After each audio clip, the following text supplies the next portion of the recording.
Llegar de Avanza Chile, miembro de la Comisión Política, ex vicepresidenta de la UDI, y a Lucía Damer, cientista política de la Universidad de Santiago. Gracias a las dos por estar aquí. Y bueno, han pasado pero muchísimas cosas y está bastante abierta toda la tabla para poder conversar al respecto. Yo propongo que por lo menos haya una pasadita a dos cosas. Una, la decisión aparentemente, la disposición aparentemente de la candidata de la democracia cristiana, Carolina Goich, de decir que ya tomó la decisión de ir a primera vuelta. Hay mucha gente que todavía no cree que eso vaya a ocurrir, que cree que esta es una suerte de blufazo, tipo así como, qué sé yo, Pedro y el Lobo. Del norcoreano, como decía Renato Garín recién, que ostenta un poder mucho mayor que el que tiene, pero a la hora de la hora, si es que lo torean, si es que se lo enfrenta, puede ser de que pese más no perder escaño parlamentario que eventualmente llevar candidato presidencial, pero puede ser el primer tema. Isabel, ¿estás con unas ganas de opinar? No, lo que pasa es que acá estuve revisando los datos electorales de la ADC y la ADC, el partido con más votación en el 2013 en la elección de diputados, tiene 970.000 votos, a 300.000 votos de distancia del PPD, que es el siguiente partido. Entonces, ¿En qué? Son diputados 2013. Para comparar peras con peras, porque van a negociar una plantilla parlamentaria. Entonces, la verdad es que después de ver esos datos, es la nueva mayoría la que tiene que estar muy, muy interesada en que la democracia cristiana se sume a una lista parlamentaria, ya sea una sola lista parlamentaria o dos listas con partidos de la nueva mayoría. Yo creo que todos los que saben algo de política, hoy día Patricio Navia escribe una columna que creo que expone muy bien lo que está haciendo la democracia cristiana y que dice que en el fondo las alternativas son, o sea, no hay discusión que no va a llegar a la primera vuelta. Con un 1%, un 2% después de casi 2 meses de haberse pronunciado dispuesta a competir, es muy difícil suponer que el partido la va a seguir con esa posibilidad. Las posibilidades son dos: o se inscribe en una primaria o sigue y se baja antes de la inscripción de los candidatos en agosto. Y en el fondo lo que dice Navia, y que le encuentro toda la razón, y es obvio, mientras más tiempo pase, mejor va a ser el poder negociador de la democracia cristiana. Y después de ver esos datos, o recordarlos más bien, esos datos, uno se da cuenta que el peso específico que tiene la ADC al interior de la nueva mayoría no es una cosa banal ni poca. Sí. Bueno, yo tengo una opinión distinta. Lucía, creo que... Lo mío no es una opinión, es una constatación, más bien.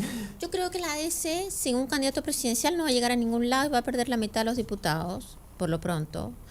Que ningún diputado, en su sano juicio, ahora, además, que no hay el hombre del maletín, ni la boleta falsa, ni la ideológica, ni nada. Nadie se va, digamos, a pedir un préstamo de 400 millones de pesos para ir con una candidata que 2 meses después marca 2%. Lo encuentro, digamos, raro. Sería aún más raro que vayan con 2 candidatos presidenciales con opiniones de gobierno distintas, pero con una sola lista parlamentaria, porque ¿quién se va a querer tomar la foto con la candidata que tiene 2% o 1%, no sé, dependiendo de la encuesta? Entonces a mí me parece que en ese sentido lo que dice Navia, yo no lo he leído, pero lo que dice Navia, que tú dices, Isabel, me parece cierto. Ellos están extremando la situación para tratar de tener un mejor poder negociador, para tener más cupos en las listas parlamentarias. Ahora, pero eso diría la razón. Ahora, es cierto, y en esto, Fernando, yo creo que hay un punto, y que hay un sector de la ADC que está ya aburrida de estar en este matrimonio forzado.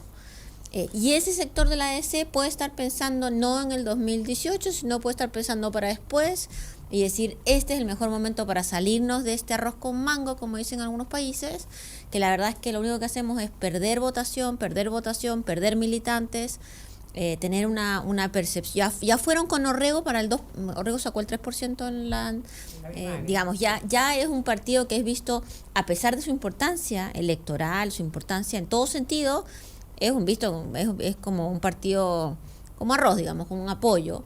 Que ha perdido 1 millón de votos. Que ha perdido 1 millón de votos, entonces puede que haya un sector que sabe que con el Carola Goich no van a pasar a la primera, no van a pasar a ningún lado, pero que esta es una forma de hacer un punto y a partir de ahí construir un partido o una coalición mucho más de centro-centro por decirlo de alguna forma, y sacar un poco esta visión más de izquierda que hay en la colección actual Nueva Mayoría. A ver, pero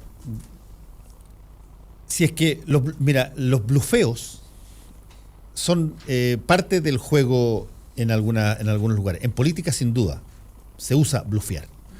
En el póker es parte consistente del juego el que tú intentes inducir una mentira para que el otro te crea y de esa forma tú puedas ganar un juego teniendo malas cartas. Lo estamos conversando con Renata Guarín respecto de Corea y Estados Unidos. Si es que Trump llega a la conclusión de que el líder norcoreano está blufeando con sus armas y son de cartón, son de escenografía, y sabe que los misiles en realidad son tongo, bueno, tiene toda la disposición para tirarse con todo porque no tiene poder disuasivo Corea.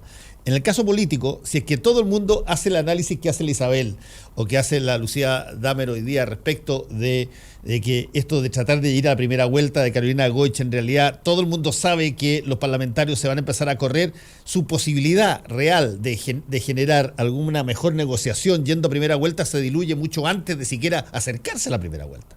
Por lo tanto, estamos en una suerte de, llamémoslo así, cuenta regresiva hasta el momento en que hay que sincerar las cosas y decir, mira, sabes que no es cierto, no tenía los misiles, pero por favor no me mandí el bombazo.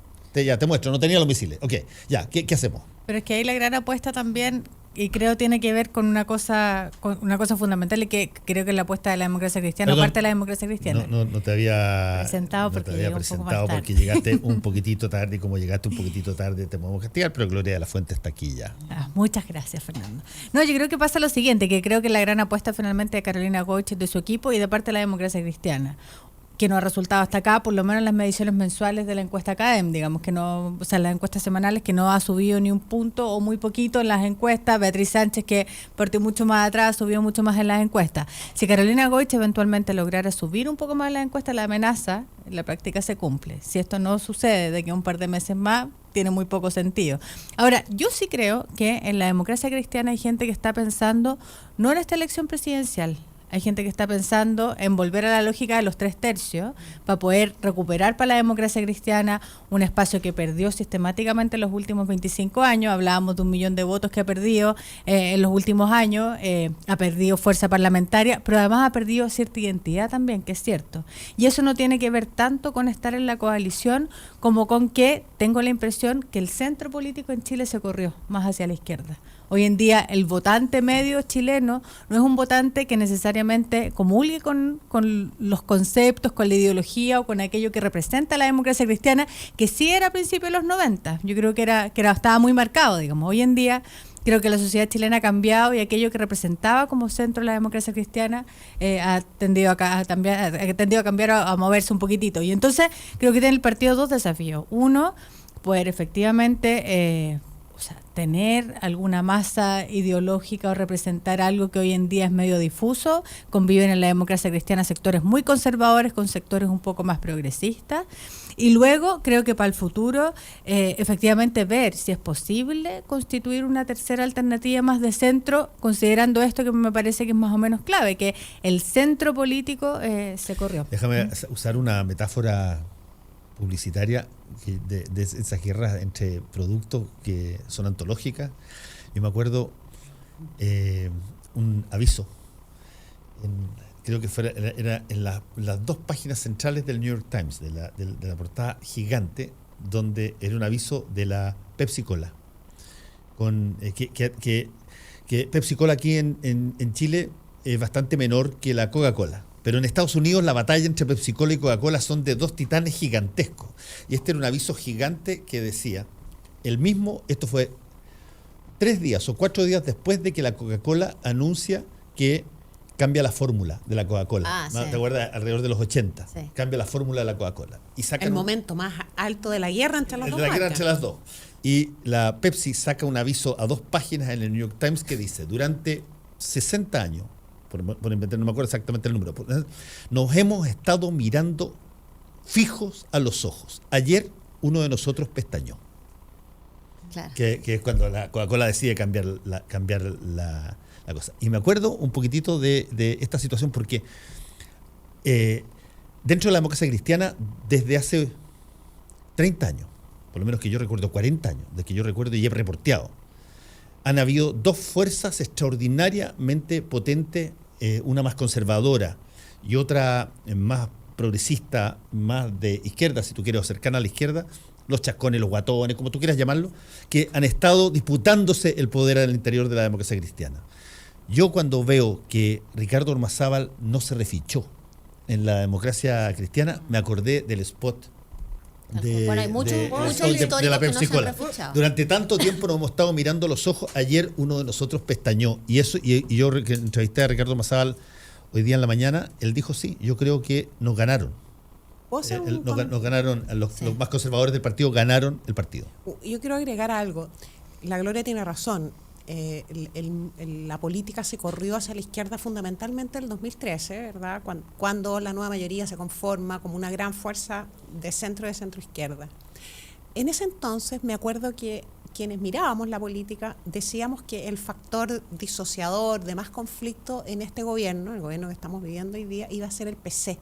Era como el recién llegado y era el más disruptivo. Siempre pensábamos, esto va a ser Sin embargo, yo te diría que tempranamente, casi desde el mismo marzo del 2014, ese factor disruptivo fue la DC. O sea, la DC aparece al interior de la nueva mayoría como el factor disruptivo, casi como el recién llegado, pero digamos como el que está pensando distinto. Lo que me ha llamado mucho la atención, la Carolina Goich, yo la considero una figura muy atractiva. Es inteligente, es articulada, tuvo un triunfo electoral significativo cuando ganó la senaturía en Magallanes, es bonita, es muy atractiva y tiene un discurso inteligente, pero me ha llamado mucho la atención que desde que se planteó como candidata a presidencia nunca le ha hablado a los chilenos, todo su discurso es al interior de la nueva mayoría, ella le habla al resto de los partidos de la mayoría, ella llama a la unidad, te fijas, no tiene un discurso para el país y eso la muestra efectivamente como lo que estamos pensando, como un factor negociador, te fijas, más que como una candidatura honesta o una candidatura que realmente tiene por propósito conquistar y lo que me pasa con ella es que yo creo que no despega, siendo una mujer atractiva políticamente, no despega en las encuestas porque justamente por lo que estamos hablando, por la deformación que ha sufrido la democracia cristiana en estos últimos 10 años. ¿Te fijas? No es percibida como un factor distinto, no logra...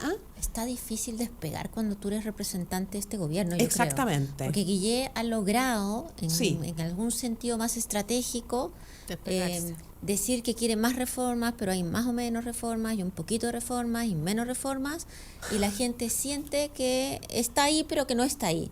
Pero la Carolina Goich... O sea, pagando bien la no... Claro, ahora yo lo encuentro, digamos, así es la política, ¿no? Él tiene que buscar cómo hacer para instalarse en un espacio donde no lo castigue el 75% de la gente que cree que este es un mal gobierno.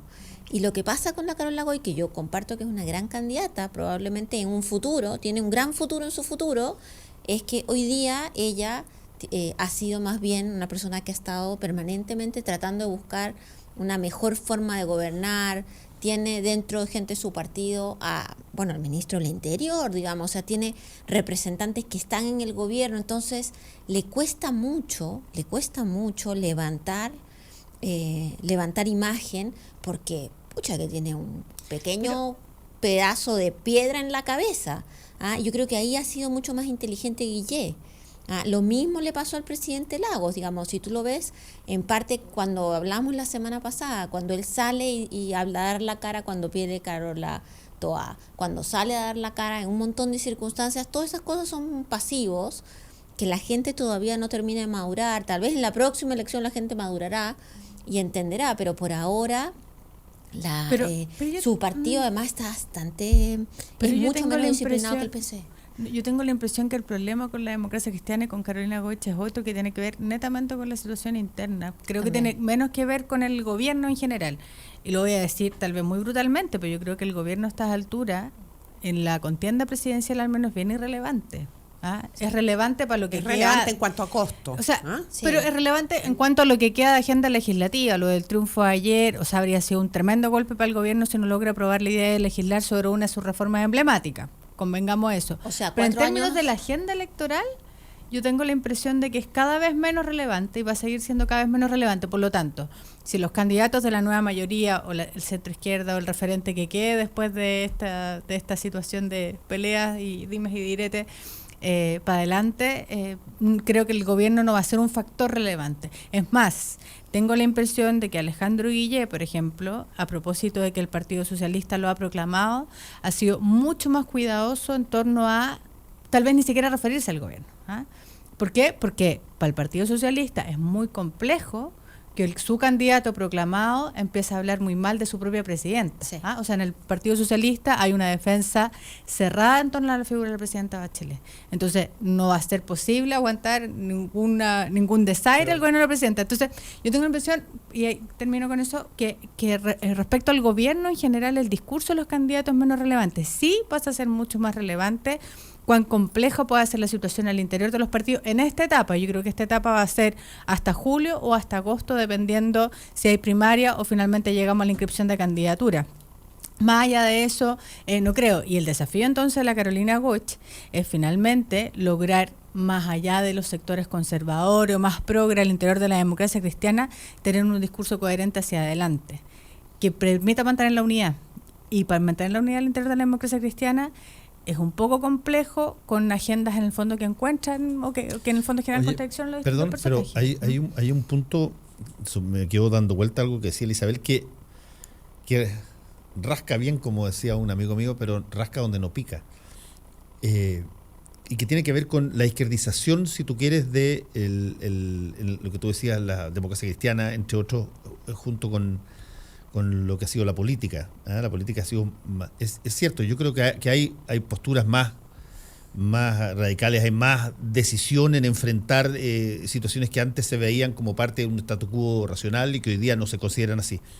Sin embargo, a mí lo que me impresiona, no solamente por lo ocurrido con Recordador Massal, sino que por un montón de otras personas, al interior de la democracia cristiana, los que ganan la pelea de la nomenclatura son los otros, son los más conservadores de la democracia cristiana. Ante la opinión pública, Fernando, yo sinceramente creo que son personas de importante acceso a medios de comunicación, entonces dan la impresión de que fueran con un... Pero todos sabemos que al interior de la democracia cristiana, los que se llaman los príncipes, digamos, los Walker, en fin, el mismo Claudio Rego, las personas que más marcan en los diarios, por lo menos en el Mercurio y La Tercera, y marcan sus puntos de disidencia, son al interior de la masa electoral interna de la democracia cristiana, son minoría. ¿Te fijas? En la Junta. La Junta, claro, en el corazón de la familia demócrata cristiana. Eso pasa mucho en los partidos políticos, que las personas que más marcan en los medios de comunicación son las más conocidas, pero son... pero por ejemplo, Isabel, este mismo acto de conseguir que la candidata diga de que va a primera vuelta, que fue una cosa que venía bombeando, pero Gutenberg Martínez y Nacho Walker desde hace rato. Es un triunfo de ellos, sin duda. Es un triunfo de ellos. Al menos político de ellos, sin duda. Sí, muy grande. Sin duda. Bueno, estar hablando hoy día de que tal vez el PPD podría tener una lista parlamentaria con la DC. O sea, todas esas conversaciones que hay son conversaciones que están llevadas única y exclusivamente porque la DC no decide qué hacer. No decide ir a una primaria interna. Por otro lado, cuando Guille ha dicho que sin primaria él no va a candidato. Ahora ya no, decirse, yo creo. Bueno, ¿contra quién irá de candidato si no va Carola Goich en una primaria? No sé quién pondría a ponerla el PPD. Tal vez buscará algún palo blanco que vaya de candidato. O sea, igual es como pero ridículo. Se han bajado todos los últimos días. Es que igual es ridículo decir, vamos a hacer una... ¿Qué pasó? ¿Qué le pasó? Perdón. Noticia de último minuto.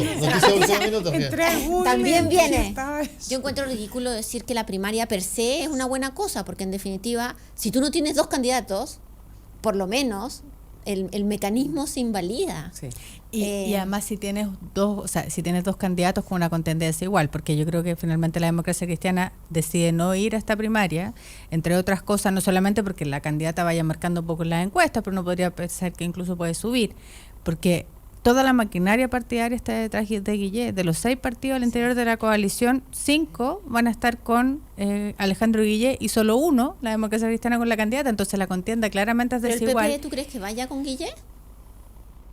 Yo tengo la impresión de que no les va a quedar otra en algún minuto. ¿Por qué? Por una cosa muy evidente, porque el PPD, en términos ideológicos, programáticos, está mucho más cercano a la figura de Alejandro Guillé que Carolina Goich. Y además, ya venían varios parlamentarios del PP trabajando en la candidatura de Alejandro Guillé, entonces va a ser bien inexplicable que de repente gire hacia otro lado. Ahora, en términos prácticos o pragmáticos, para efectos de la unidad de la coalición, creo que tiene más sentido que el PPD vaya y busque abrazar a la democracia cristiana, porque eso genera algún equilibrio en la competencia interna, pero creo que en términos de coherencia ideológica, claro, de coherencia ideológica sería mucho más difícil para el PPD ir tras la figura de Carolina Goich, a no ser que haya un par de garantías, cosa que puede ser. Bueno, ayer también, para seguir con este repaso, se por lo menos despejó una cosa que habíamos conversado la semana pasada, que tiene que ver sobre si es que iban a haber primarias o no primarias en Chile Vamos, y si iban a haber debate o no iban a haber debate.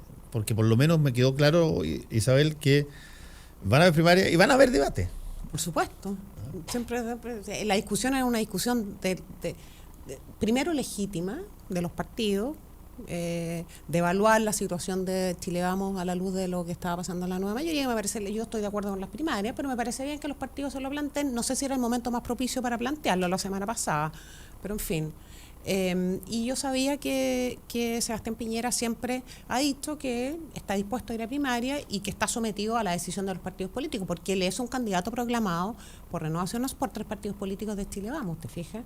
Y obviamente que van a haber debates. No sé si van a haber los 8 debates que quiere Felipe Kast y Osandón, por supuesto. Eso sería estar solo en debates, no poder ir a regiones ni nada, pero va a haber al menos un debate de todas maneras, y televisado y como corresponde.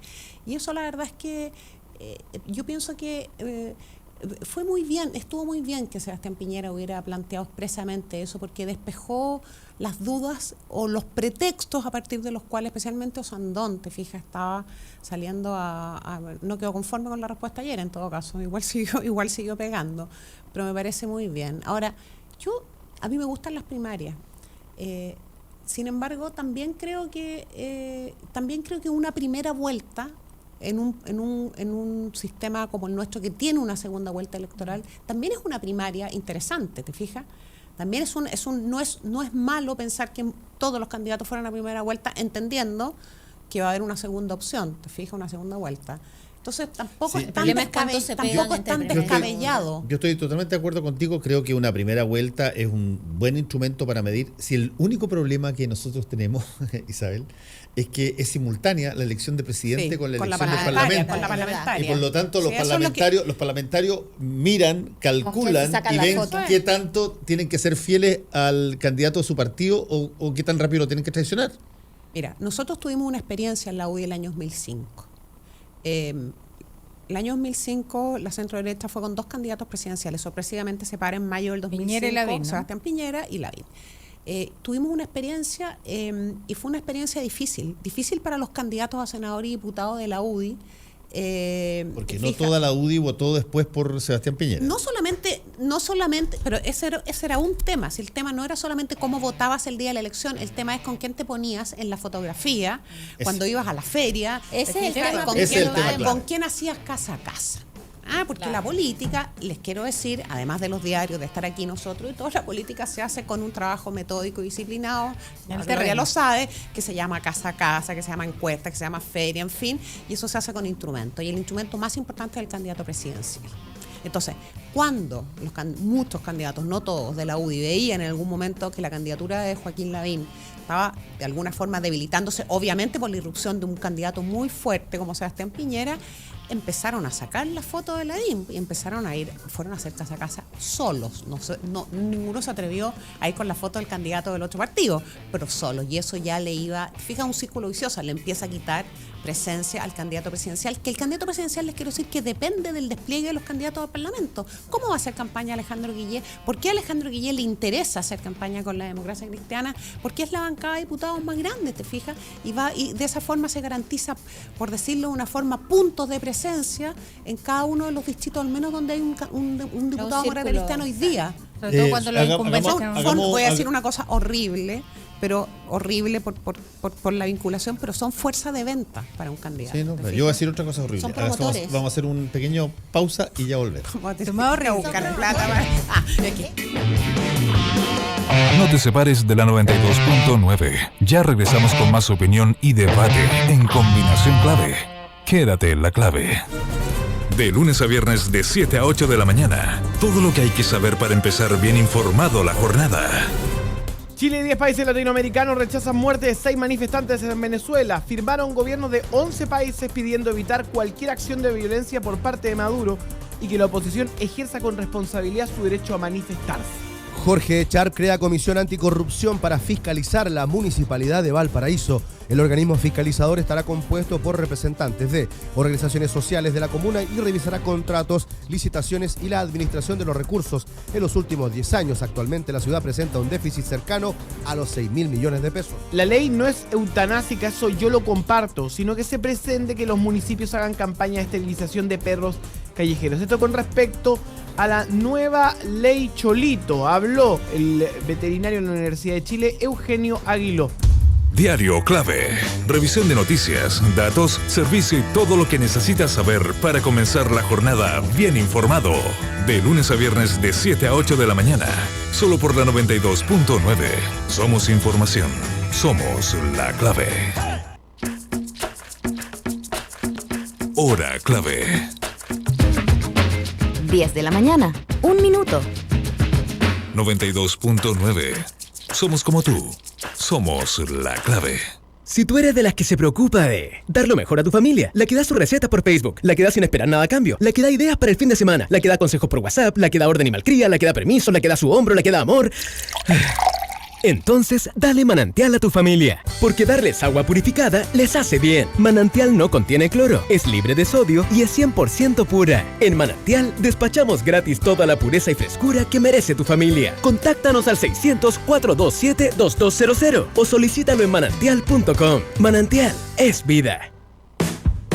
En el corazón de Providencia y a pasos del metro, Hotel Nogales and Convention Center. Un servicio de primer nivel con estacionamiento, Wi-Fi y desayuno incluido. En Hotel Nogales ponemos a su disposición nuestro centro de eventos con salones con capacidad hasta 400 personas. Reserve su estadía en hotelnogales.cl o a nuestro teléfono 223-356958. Hotelnogales.cl. Lo hacemos simple para usted. Seguimos analizando la contingencia. Súmate a nuestro panel y opina con nosotros. Estamos en Combinación Clave.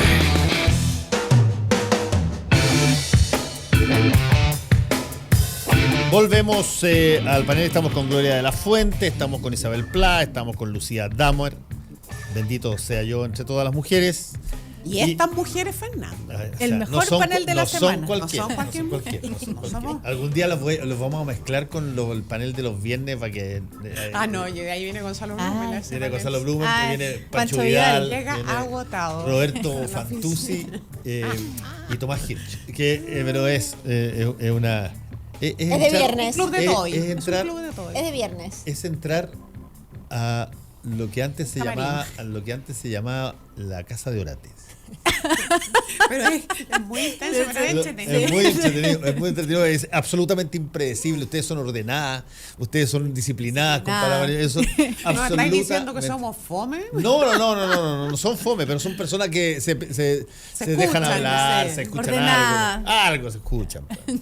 Ya, vamos un poquitito más allá a... lo hemos toreado de alguna manera, que si bien la situación electoral, las elecciones que se vienen, las potenciales primarias y todo lo demás, ya una vez despejado el tema de los refichajes, copa un poco la escena, no deja de ser cierto de que todavía estás con, qué sé yo, casi 9 meses de gobierno, 10 meses de gobierno, donde empiezan ahora en la tierra derecha a presentarse una serie de proyectos, muchos de ellos probablemente no van a estar todos lo terminados que sean, pero sí se quieren presentar para que se diga que se presentaron, digamos, y se van a discutir. Y en la última situación que pasó con el fin del CAE ayer, bueno, te demuestra de que esta situación la podemos tener en varias claro, en el proyecto de AFP que lo anunció la presidenta, eventualmente algunos proyectos que tengan que ver con salud, que también están anunciados y que no se han presentado, pero eso pasa cuando tú tienes un último año de un gobierno que no se puede reelegir. En todos los... pasan el 8º año de un gobierno en Estados Unidos. se le denomina el pato cojo porque de alguna manera nadie te pesca. Están todos pendientes de ver quién es el que va a continuar o el más probable de continuar como presidente de la República, y empiezan a hacerse alianzas con el nuevo que está por venir y se abandona al que está por salir. Y algo de eso yo creo que perfectamente puede pasar, particularmente con una coalición de gobierno que está total y absolutamente despelotada hoy día. Pero, pero parto yo. A ver, yo no sé si el factor siempre bien amable. No sé si el factor de cohesión, y no retiro lo dicho respecto al segmento anterior. Yo de verdad creo que el gobierno va a ser cada vez más irrelevante en el discurso de los candidatos presidenciales. Nada. Sí, pero sí creo que la labor del gobierno hoy y de aquí al 11 de marzo, de aquí a junio, que vamos a tener la cuenta pública con el cambio de fecha próximamente, y luego de aquí a marzo del próximo año, sí la labor del gobierno va a ser, y esto no tiene que ver tanto con la campaña, sino que con lo que viene para adelante, es al menos terminar o lograr cerrar algunas cosas que van a quedar pendientes. Uno, claramente el tema educacional, que se aprobó ayer la idea de legislar, pero debiera, si no aprobarse la reforma, al menos avanzar de manera bien sustantiva, porque si no lo que se arriesga finalmente la posibilidad de que tengamos todos los años gratuidad vía ley de presupuesto y de repente esto puede desaparecer y puede ser un lío. Y lo segundo es el tema de AFP, que también yo creo que va a pasar a ser relevante. ¿Por qué? Porque en rigor el gobierno ha anunciado que en junio o julio va a mandar el proyecto de ley, que tiene que ver básicamente con el 5%, y es, creo yo, en función de cómo se dé esa discusión, el puntapié o no para generar un tipo de reforma que sea un poco más amplia al sistema de AFP y al sistema de seguridad social en su conjunto. Entonces, creo que en ese sentido, lo que haga el gobierno de aquí a cerrar su periodo va a ser relevante, no tanto en la elección presidencial o en el ciclo electoral, sino que más bien en cómo conduzca esto para poder hacer un cierre que sea adecuado. Entre otras cosas, pues yo creo que el gran desafío del gobierno hoy, el primer gobierno de la nueva mayoría, y esperamos que no el último, pero el primer gobierno de la nueva mayoría es tener que necesariamente mostrar o generar algún tipo de relato o legado que no está muy claro todavía. Yo creo que a mí me parece más o menos evidente, pero yo creo que el rato no está construido así, que uno de los grandes logros de este gobierno, más allá de cómo se discutieron algunas políticas públicas o no, es haber corrido el cerco respecto a lo que era posible discutir en este país. Varias de las reformas planteadas no era posible discutirlas hasta hace pocos años atrás si no se generaba un caos. Creo que eso es uno de los méritos importantes, pero creo que ese relato todavía no está suficientemente construido y de ahí para adelante creo que es importante hacer algo al respecto. ¿Pedía la palabra? No, ya. vaya. Mira, yo la verdad es que tengo una mirada sumamente crítica respecto de lo que ha pasado, especialmente del gobierno en general, pero especialmente este año. Mira, en los últimos 10 días, el gobierno ha planteado 3 reformas que son mega reformas, no son reformitas, son mega reformas.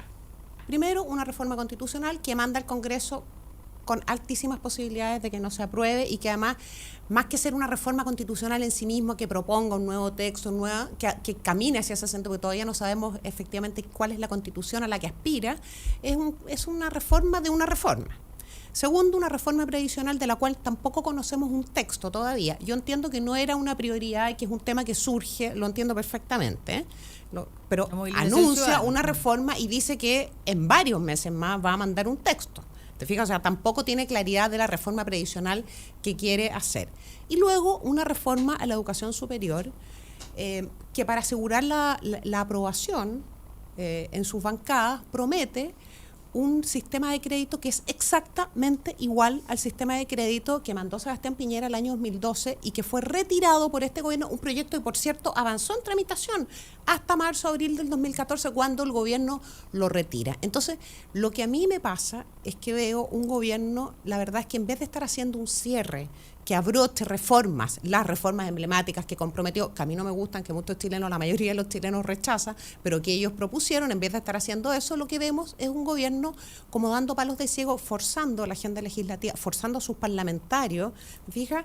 Y en el fondo, un muy mal cierre, ¿te fijas? Que le está poniendo, al final, es el gobierno el que le pone un tremendo peso político a sus partidos y esa es la razón por la cual probablemente la nueva mayoría no logra consolidar hoy día un candidato único, una primaria, en fin, las cosas que tiene que consolidar una coalición que es una coalición de gobierno que aspira a prolongarse más allá de marzo del 2018. Entonces veo improvisación en temas que son de gigantísima importancia para los chilenos. Veo una burla cuando el año 2014 se retira un proyecto y el año 2017 se compromete otro igual. Les quiero decir que se han perdido 6 años, ¿te fijas? 6 años. Entonces, es una cuestión muy complicada para la nueva mayoría, pero especialmente para el país. Hay retroceso y hay un gobierno que más que irrelevante atornilla al revés respecto de su propia coalición. La presidenta subió casi 10 Lucía puntos en su nivel. Son bajísimos los niveles de aprobación. No, pero bajó 10 puntos en el nivel de rechazo y se en mantuvo en un 24% en el nivel de aprobación. Pero quiero decir que la cosa podría haber estado peor, podría seguir bajando. 67 puntos de rechazo es, por cierto. Este no es un gobierno que particularmente haya sido brilloso, ¿no? Ha sido más bien un gobierno opaco, ha sido un gobierno que ha tenido enormes dificultades para hacer las cosas que dijo que iba a hacer.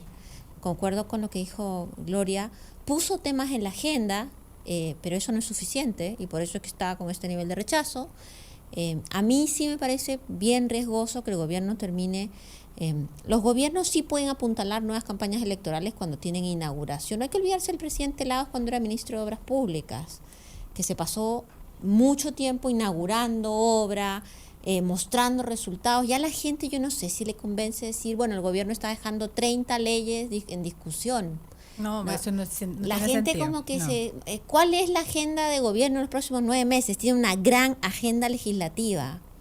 O sea, la gente no confía en los parlamentarios. Hay una falta de sintonía fina con la ciudadanía en general enorme. Entonces yo la verdad es que no espero mucho. Me preocupa, sí, y viniendo de un mundo de centro izquierda, a mí me preocupa estas jugadero de luces, de decir, ¿saben qué? Vamos a cambiar la Constitución, semana siguiente, ahora vamos a cambiar las AFP, semana siguiente, ahora vamos contra el CAE, ahora vamos a tener intendentes electos. La próxima semana, no sé, podríamos hacer que el fútbol sea público y no tengamos CDF. Hubo un tiempo. Digamos, hay una... la agenda legislativa debería de ser para los primeros 2 años. Sí, y los siguientes 2 años debería ser momento... Y esto es una cosa que ya no vamos a cambiar, han habido 10.000 problemas.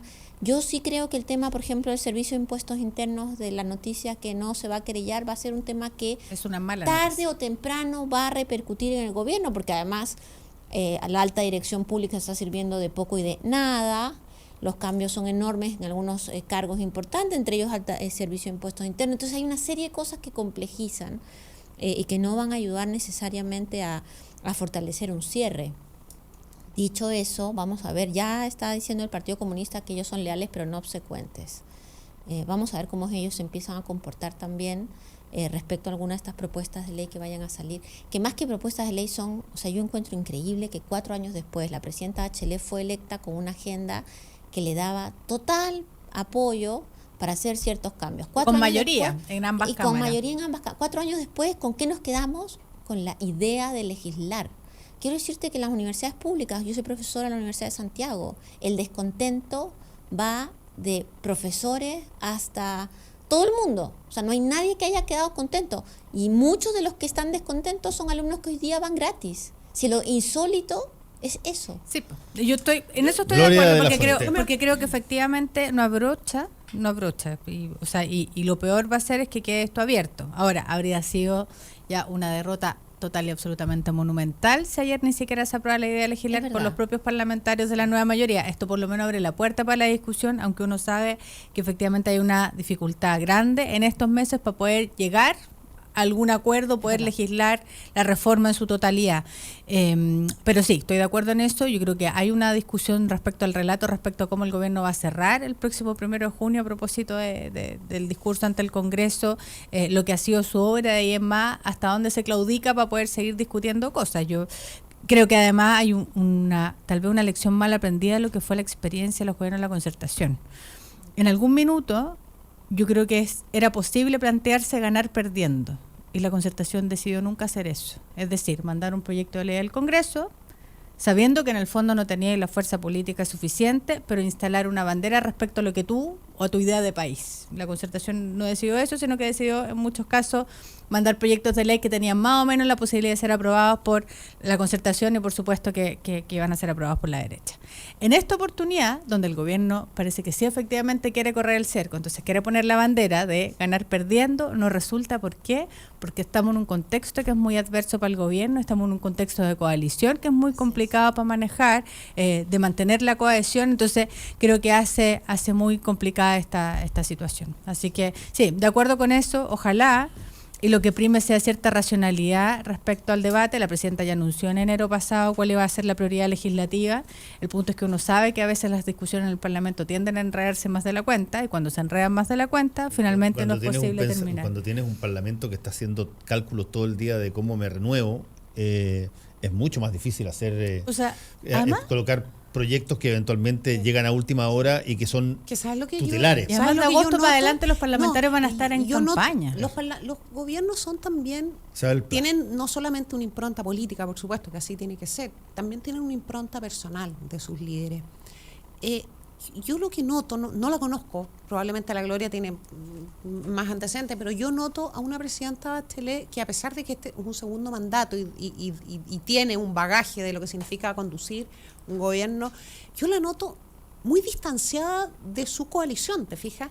Es una persona que le habla a la coalición, parece, desde los diarios, desde la prensa. No veo a una presidenta conduciendo a su coalición y convenciendo de una forma más cercana, con más complicidad política a su coalición de las reformas que está impulsando. Y eso se vio casi desde el principio. Sí, pero yo creo que tampoco veo ministros que tengan esa complicidad, en el buen sentido de la palabra, con sus coaliciones. Sí, al contrario. Yo creo que eso ha sido una debilidad permanente. O sea, en un régimen presidencial como el nuestro, sobre todo, el presidente de la República tiene un rol fundamental, y esto se ha repetido hasta la majadería, pero es cierto que tiene que ser jefe de Estado, jefe de gobierno y jefe de coalición. Yo creo que ha habido dificultades en general. También en un régimen parlamentario, porque un primer ministro también tiene una complicidad política con su equipo político. La jefatura de coalición es posible en regímenes como los nuestros, cuando uno tiene un cierto orden en los partidos políticos. Esto es para poner el problema en la justa dimensión también. Por cierto, hay una decisión de la presidenta tal vez de tomar alguna distancia con los partidos, pero también hay una coalición que tiene incapacidad también de ordenarse en torno a la figura, en torno a una agenda particular, y lo que hemos visto en los últimos años en los gobiernos en el gobierno particular de la presidenta Bachelet, es también cierta incapacidad de la coalición de poder tener algún tipo de orden. Uno ve la experiencia del Frente Amplio en Uruguay. El Frente Amplio en Uruguay, cuando tienen, por ejemplo, discusiones en torno a materias súper específicas de discusión, tienen un estatuto que ordena la manera en que se llegan a acuerdos finalmente, ¿no? Y cómo se ordenan las discrepancias en torno a determinadas materias. Nosotros en nuestras coaliciones no tenemos nada de eso. Es que acá es muy amplio el amplio. Sí. El amplio espacio de la nueva mayoría. Pero incluso el Frente Amplio son movimientos sociales, son partidos políticos que finalmente van desde más o menos la democracia cristiana hasta lo que sería el Partido Socialista acá. O sea, también es un frente muy amplio de personas que además están en distintos espacios, no solamente en partidos. A lo que voy es que, y creo que también es el desafío para Chile Vamos en su minuto, es que cuando uno tiene coaliciones amplias, cuando tiene agendas además que son ambiciosas, uno necesita necesariamente tener algún mecanismo de llegar a acuerdos, de resolver las diferencias de manera tal de que esto no escale a maneras que, y una combinación, que eso es de liderazgo con autoridad política. Sí, y que degrade la convivencia. Y que degrade la convivencia interna. En 6 años de gobierno, Ricardo Lagos, 6 años es mucho tiempo. Eso fue hace una década atrás. Pero enfrentó muchas crisis, o en los partidos de la concertación, o en la concertación misma. Si revisamos los medios, vamos a encontrarnos con muchas crisis. Pero tú veías una persona pero también va a ser justo a cambiar. No es el ministro del Interior de este gobierno. Y porque además se ha degradado la relación entre los partidos. Convengamos también en que... Me permiten ahí meter, porque me parece interesante lo que plantea Isabel, pero déjame decirte, Isabel, que aquí, y eso es un tema casi obsesivo mío, aquí sí tiene que ver el largo del mandato una diferencia grande. Sí, no cabe duda, estoy de acuerdo en eso. Si es que el gobierno de Eduardo Frei Ruiz Tagle hubiese durado 4 años, ese probablemente hubiese sido considerado el mejor gobierno de la historia. Hasta que se encontró con la crisis asiática. Si es que el gobierno de Ricardo Lagos hubiese durado 4 años, hubiese sido uno de los peores gobiernos de la historia, porque a él le tocó los primeros 4 años enfrentar el resabio de la crisis asiática y recién empezó a pegar la vuelta grande con... y el 2003 vino Mobgates. Claro, se demoró 2 años en ordenar. Además, pero logró salir al final con la parte económica y con el 1% de ahorro fiscal y todo lo demás, y terminó con 70% de popularidad. Por lo tanto, los plazos son súper relevantes. Es la relación con su coalición, ¿cierto? Y con el país. Cuando tú decidiste cambiar el mandato presidencial a 4 años y hacer simultáneamente la elección presidencial concordante con la de los parlamentarios, generaste el peor, a mi modo de ver, el peor de todos los escenarios. Tienes un año para instalarte, tienes un año de gobierno absolutamente limpio donde nadie te jode, y a partir del tercer año te joden tu propia coalición porque empieza la discusión comunal para las municipalidades de ese año, y después entra en batalla el último año donde ya el presidente prácticamente no existe, y empiezan a aparecer los intereses y sin reelección. Por lo tanto, el gallo está sonado, o la persona, o la presidenta está sonada. Y eso es lo que estamos viendo hoy día. Hoy día, ¿para qué sirve, para qué se usa el Ejecutivo en un gobierno desprestigiado cuando no queda nada? Para lo único que se usa es para la única cosa que en la Constitución del 80 y continuada se le dio al gobierno rol tutelar, que es para introducir proyectos del Ejecutivo que quieren mandar. Incluso los parlamentarios no lo pueden hacer directamente, así que eso implica gasto presupuestario, tienen que hacerlo pasar por el Ejecutivo. Y por lo tanto tú vas a ver un montón de acción del Ejecutivo presentando proyectos que en realidad... forzando la agenda para tratar de recuperar la agenda pública. Para tratar de recuperar la agenda pública. O para vender posiciones de los actores. Claro, o para intentar... Para exponer... O para intentar agrupar fuerzas que se ponen de acuerdo en una determinada materia legislativa, pero no pueden presentar ellos los proyectos porque no existe la iniciativa legal parlamentaria, entonces tienen que hacer que el Ejecutivo presente el proyecto y de alguna forma armonice algo al interior. O son 4 años con reelección o son 6 años sin reelección. Exactamente, pero 4 años sin reelección. Y además agrega el voto voluntario a esos 4 años. Ese es un tema que está en discusión, entiendo, una de las posibles reformas constitucionales o en una reforma, en un nuevo texto constitucional. Súper necesario, porque recordemos que cuando esto se legisló el 2005 a la luz de lo que fue la reforma constitucional que impulsó el presidente Lagos, que hubo finalmente cierta presión de la derecha también para poder llegar a este periodo de 4 años y no de 6, se aceptó aquello y creo que finalmente a nadie le ha servido. 4 años con reelección no es una mala... Es que yo creo que ese es el punto, 4 años con reelección y después nunca más. Y que es lo que tiene todo el sentido del mundo. A mí también me parecería lógico y a esto es cuando se le adicionó en el acto populista más grande que yo he visto en la elección chilena, cuando se le adicionó el voto voluntario. Ya es la hueca en pelota. Yo me convencí del voto voluntario, pero eso es para otro programa. Ya la hueca en pelota, pero o sea, el voto voluntario básicamente en un país de una desigualdad gigantesca como esta, básicamente genera núcleos duros que votan siempre y que generalmente son las personas más afluentes o clases medias altas y los grupos pobres que consideran no he visto nada en estos últimos 3 o 4 años. Votar es irrelevante. Por lo tanto, que son los más necesitados de un buen gobierno. De presionar y de que se sepa de que son ellos los que ponen a los representantes en el Congreso. No ocurre Sin así. embargo, el debate no fue nada de menora. Yo creo que habría que buscar a los cientistas políticos que estuvieron a favor de... Fue casi inexistente. De hecho, yo estoy más a favor hoy día del voto voluntario. En el mundo de la ciencia política fue súper importante. Como dice la Gloria, muy intenso y se puso muchísimo más intenso con Meo. Meo fue el que presiona para esto. Es verdad. Pero el primer proyecto de ley lo presentó el presidente Lagos en su minuto. Sí, claro. Con José Miguel Insulza Yo creo que la reforma que se aprueba, la reforma constitucional es esa, es la de Ricardo Lagos. A lo que me refiero yo que no hubo nunca, por ejemplo, nunca yo vi que hubiese un análisis de política comparada de países equivalentes a los nuestros. Sí, hubo mucho. Por favor, yo hice un artículo y revisé todo lo que había. Te lo vamos a traer, Fernando. Hay una cosa que me gusta, lo voy a traer. Hay una de las cosas que me gusta del voto voluntario que yo quiero destacarlo hoy día. Es para otro programa largo, por supuesto, y son los típicos temas que yo considero que son opinables, pero yo te digo, el voto voluntario le pone obligatoriamente calidad y cercanía a la política entre las personas y los candidatos. ¿Sabes qué me pasa? Yo siempre fui partidaria del voto voluntario, me peleé muchas veces con mi profesor de tesis, además con Manuel Antonio Garretón, 1000 veces por esta. Y te pasó lo de Ricardo Lago, que también se arrepintió. Claro. Estáis mirando. Pero están todos arrepentidos. Pero más que arrepentimiento, ¿sabes qué me pasa? Lo siguiente. Es que yo creo que este tipo de normas, que operan además en la mayor parte de los países del mundo, América Latina es una cosa extraña, en la mayor parte de los países del mundo tiene voto voluntario.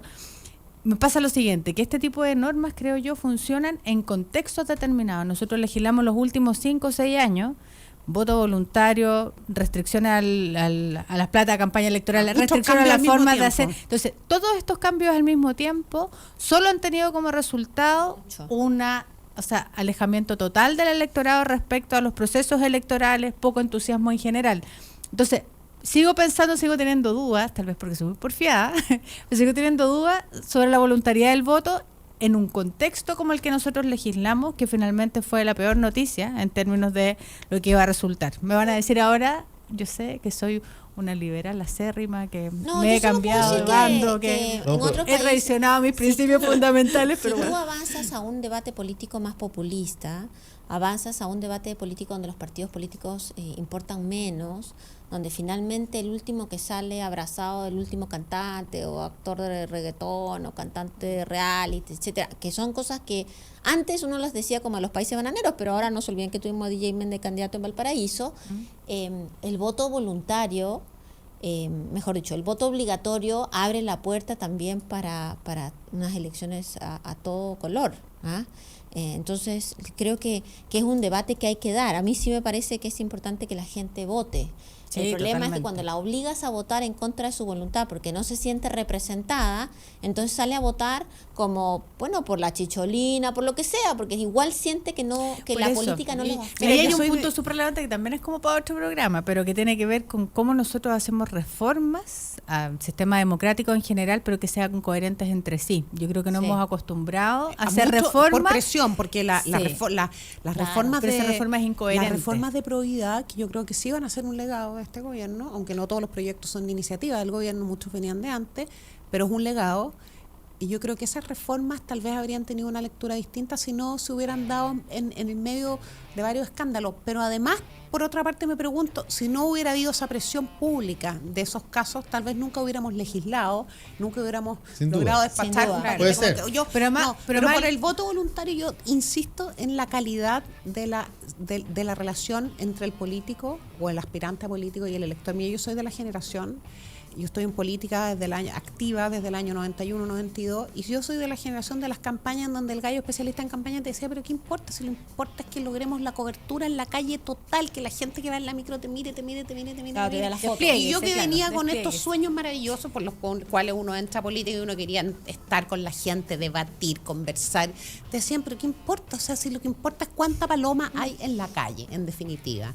Entonces, ahora es exactamente todo lo contrario. Lo que importa es cuántas conexiones logras hacer con personas de carne y hueso, con nombre y apellido, y te fijas uno cuántas veces escuchas, en cuántas conversaciones estás, cuánto movilizas el corazón de las personas que se van a levantar para ir a votar por ti. Y yo creo que esa es una diferencia de verdad muy, muy significativa y de calidad. Ojalá sea Nos así. estamos yendo, les agradecemos a Isabel Pla, a Gloria de la Fuente, a Lucía Damer por haber estado aquí en este panel en el día de hoy. Gracias. Que sea un día de censo mañana. Mañana es un día de censo, mañana no va a estar en la radio, así es que... Cada uno esperando en su casa. Sí. Oye, lean la columna de Juan Manuel Vial en La Tercera, el magnífico libro de Guille, no se lo pueden perder. La vamos a leer. Gracias, chao. Chao.